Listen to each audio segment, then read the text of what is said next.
وصوموا تصحوا، روزہ رکھو تندرست ہو جاؤ گے۔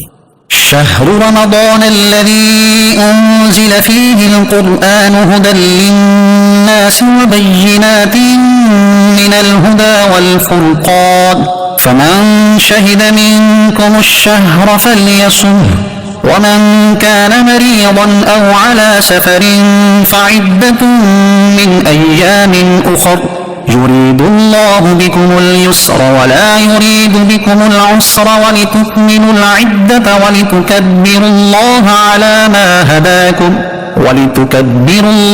على ما هداكم ولعلكم تشكرون۔ ترجمہ: رمضان کا مہینہ ہے جس میں قرآن نازل کیا گیا جو لوگوں کے لیے ہدایت اور رہنمائی ہے اور فیصلے کی روشن باتوں پر مشتمل ہے۔ تو تم میں جو کوئی یہ مہینہ پائے تو ضرور اس کے روزے رکھے، اور جو بیمار ہو یا سفر میں ہو تو اتنے روزے اور دنوں میں رکھے۔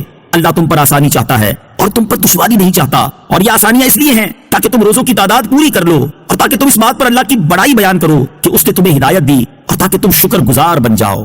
شہر رمضان، رمضان کا مہینہ تفسیر صراط الجنان میں ہے۔ اس آیت میں ماہ رمضان کی عظمت و فضیلت کا بیان ہے، اور اس کی دو اہم ترین فضیلتیں ہیں۔ پہلی یہ کہ اس مہینے میں قرآن اترا، اور دوسری یہ کہ روزوں کے لیے اس مہینے کا انتخاب ہوا۔ اس مہینے میں قرآن اترنے کے یہ معنی ہیں: نمبر 1، رمضان وہ ہے جس کی شان و شرافت کے بارے میں قرآن پاک نازل ہوا۔ نمبر 2، قرآن کریم کے نازل ہونے کی ابتدا رمضان میں ہوئی۔ نمبر 3، مکمل قرآن کریم رمضان المبارک کی شب قدر میں لوح محفوظ سے آسمان دنیا کی طرف اتارا گیا اور بیت العزت میں رہا۔ یہ اسی آسمان پر ایک مقام ہے، یہاں سے وقتاً فوقتاً حکمت کے مطابق جتنا جتنا اللہ تعالیٰ کو منظور ہوا جبریل امین لاتے رہے، اور یہ نزول 23 سال کے عرصے میں پورا ہوا۔ عظمت والی چیز سے نسبت کی برکت۔ رمضان وہ واحد مہینہ ہے جس کا نام قرآن پاک میں آیا، اور قرآن مجید سے نسبت کی وجہ سے اس ماہ رمضان کو عظمت و شرافت ملی۔ اس سے معلوم ہوا کہ جس وقت کو کسی شرف و عظمت والی چیز سے نسبت ہو جائے وہ قیامت تک شرف والا ہے۔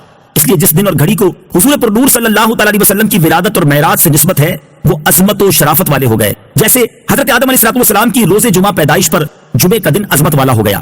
حضرت یحییٰ علیہ السلام کی پیدائش وصال اور زندہ اٹھائے جانے کے دن پر قرآن میں سلام فرمایا گیا۔ اسی طرح حضرت عیسیٰ علیہ السلام کا اپنی پیدائش وصال اور زندہ اٹھائے جانے کے دن پر سلام فرمانا قرآن میں مذکور ہے۔ والفرقان، اور حق و باطل میں فرق کرنے والا، تفسیر صراط الجنان میں ہے۔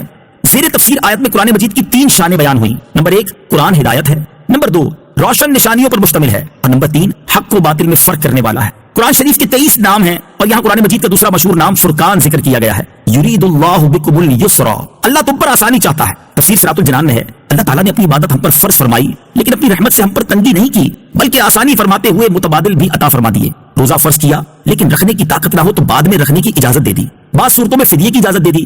کھڑے ہو کر نماز پڑھنے کی طاقت نہ ہو تو بیٹھ کر ورنہ لیٹ کر اشارے سے پڑھنے کی اجازت دے دی۔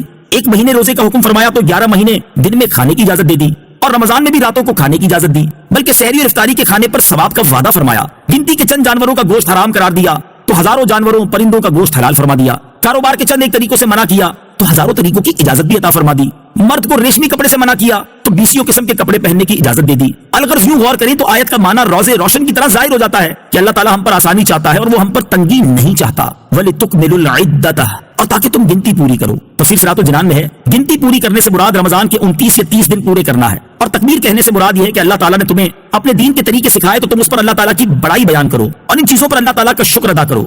وَإِذَا سَأَلَكَ عِبَادِي عَنِّي فَإِنِّي قَرِيبٌ أُجِيبُ دَعْوَةَ الدَّاعِ إِذَا دَعَانِ فَلْيَسْتَجِيبُوا لِي وَلْيُؤْمِنُوا بِي لَعَلَّهُمْ يَرْشُدُونَ۔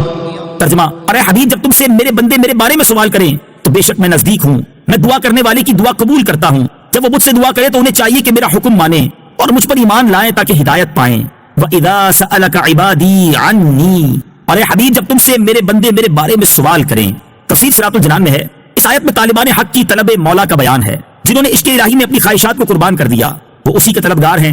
ان حضرات کو قرب و وصال الہی کی خوشخبری دی جا رہی ہے۔ شان نزول: صحابہ کرام کی جماعت نے جذبہ عشق الہی میں سید عالم صلی اللہ تعالیٰ علیہ وسلم سے دریافت کیا کہ ہمارا رب کہاں ہے۔ اس پر بتایا گیا کہ اللہ تعالیٰ مکان سے پاک ہے، کیونکہ جو چیز کسی سے مکان کے اعتبار سے قرب رکھتی ہو وہ اس کے دور والے سے ضرور دوری پر ہوتی ہے، اور اللہ تعالیٰ سب بندوں سے قریب ہے۔ قرب الہی کی منازل تک رسائی بندے کو اپنی غفلت دور کرنے سے میسر آتی ہے۔ اجیب دعوت الداعی اذا دعانی، میں دعا کرنے والے کی دعا قبول کرتا ہوں جب وہ مجھ سے دعا کرے۔ تفسیر صراط الجنان میں ہے دعا کا معنی ہے اپنی حاجت پیش کرنا، اور اجابت یعنی قبولیت کا معنی یہ ہے کہ پروردگار اپنے بندے کی دعا پر لبیک عبدی فرماتا ہے، البتہ جو مانگا جائے اسی کا حاصل ہو جانا دوسری چیز ہے۔ اللہ تعالیٰ کے کرم سے کبھی مانگی ہوئی چیز فوراً مل جاتی ہے اور کبھی کسی حکمت کی وجہ سے تاخیر سے ملتی ہے، کبھی بندے کی حاجت دنیا میں پوری کر دی جاتی ہے اور کبھی آخرت میں ثواب ذخیرہ کر دیا جاتا ہے، اور کبھی بندے کا نفع کسی دوسری چیز میں ہوتا ہے تو مانگی ہوئی چیز کے بجائے دوسری عطا ہو جاتی ہے، کبھی بندہ محبوب ہوتا ہے اس کی حاجت روائی میں اس لیے دیر کی جاتی ہے کہ وہ عرصے تک دعا میں مشغول رہے، کبھی دعا کرنے والے میں صدق و اخلاص وغیرہ قبولیت کی شرائط نہیں ہوتی اس لیے منہ مانگی مراد نہیں ملتی،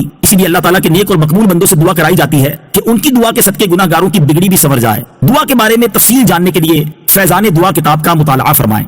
أحل لكم ليلة الصيام